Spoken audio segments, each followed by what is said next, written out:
Hi friends, welcome to Key to Pictures. Okay, we are going to talk about steps I go through to start shooting. So this is just step by step what I do when I get my camera out and I'm in a situation I'm ready to use the camera. And it's going to take us a few minutes to go through the steps, but once you do it and once you get used to it, it's going to be seconds. This whole process takes me, 30 seconds to do. So don't think that it's going to be this hard every single time. So, but first, before we get started, can you see my beads? My 5-year-old son, saw the video of me yesterday of when I was wearing my beads, and he thought I looked so beautiful and that I should wear them again. So I'm wearing them today for him. So anyways, okay, so let's get started. First and foremost, when I pull out my camera and get ready to shoot, is I check my ISO. I check to see what it's on. And as I said before, I keep my ISO at 400 just as a general rule, and then I adjust it as needed. So let's just set our ISO at 400. And I encourage you to stop this video now if you don't have your camera. Go get your camera and do it along with me. Repetition is going to be your best friend. Okay, so ISO I'm setting to 400. And I have found all my quick buttons to do this. I don't have to go into any menus and mess around. I can do it all very quickly, and I encourage you to do the same. If you don't know how to change your white balance quickly, how to change your ISO quickly, look at your camera manual and figure it out. It's going to be so much simpler. Okay, so I'm checking my ISO, putting it at 400. Next, I am going to set my aperture. And remember, aperture controls how blurry your background or foreground is, or how in focus it is. And it also controls how much light is entering in through your lens. So I like a very low number, which means I have a very wide open aperture, just because I like that blurry background and I like to get as much light into my camera as possible. So I tend to keep my aperture on 2.0 or 2.2, around there. You never want to put your aperture all the way down to the widest it will go on your lens. So say you have a 50 millimeter 1.8 lens. I try to not put it all the way down to 1.8 because you don't get as sharp of a picture. So I'll bump it up one and keep it at like 2.0. This lens goes all the way down to 1.4, so I try to keep it at like 1.6 or higher. Okay, so I'm going to put mine at 2.2, okay? And then what you want to do is take a test. Well, check your shutter speed. Right now, my shutter speed is reading 800, which is really good. That's a fast shutter speed.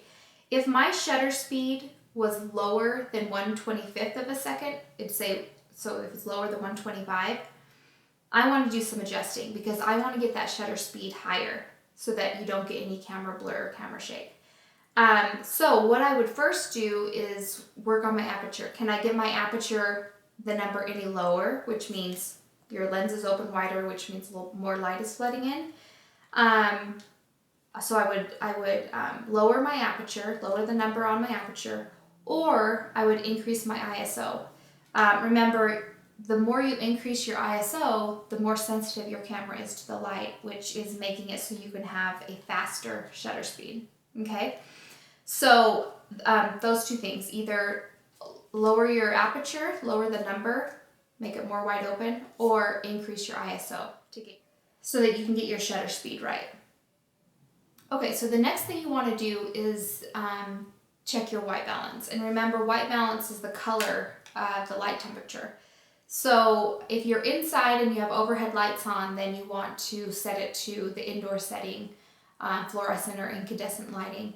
If you're outside in the sun, you want to put on the sun setting, outside in the shade, such and such.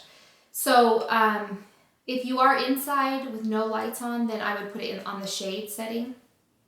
But I use the setting where I change the number myself. I change the Kelvin, the temperature of it.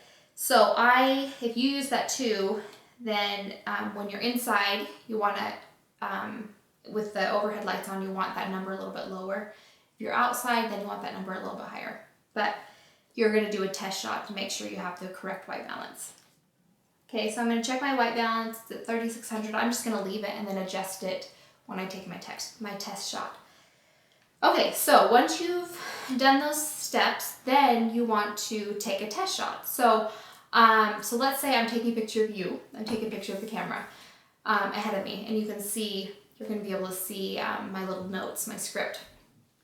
Let's say my subject's right here, so I'm going to point it, take a shot, and look at it. Okay, so the picture is very blue. So what I'm going to do first is change my white balance. And for me, I'm going to increase those numbers because that's making my picture warmer. And I'm going to reshoot. And it looks a little bit better. So now what I want to do is, it's still a little bit dark, on the dark side. So I'm going to increase the light. I'm going to increase the exposure. So that means that if you have a Nikon camera, you're going to move your shutter speed dial to the left. Okay, that increases exposure. If you have a Canon camera, you're going to move your shutter speed dial to the right. Okay, they're just swapped for some reason. Okay, so on Nikon, to the left means you're increasing, you're making your photo brighter. And on Canon, to the right means you're increasing, you're making your photo brighter. Okay, so I just increased it. I'm going to look at it again. Actually, I don't think I did increase it. I'm going to increase it and take a look at it, and it looks a lot better.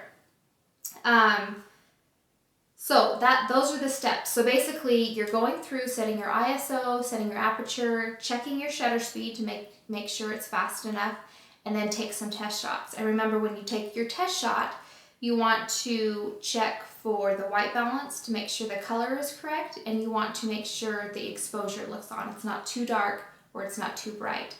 And remember, if you do have any overexposed areas, then your highlight indicator is going to let you know that it's overexposed by blinking that area of the picture. So when you're out shooting, you've got your settings correct, then you also want to, kind of check back every once in a while. Right now it looks good. I took a picture, the picture looks great. But as we continue on and I move this way and I move that way, then you want to make sure that your settings are still right. So every once in a while, keep glancing at your playback screen to make sure that you have the correct settings. And I want to leave you with a quote. And I don't think I've read this one, but it's a really good one. So if I did, then sorry. Okay, this is by Maya Angelou. I think that's how you say your name. She said, "People will forget what you said. People will forget what you did. But people will never forget how you made them feel." So I hope you make it a great day, and I'll see you soon.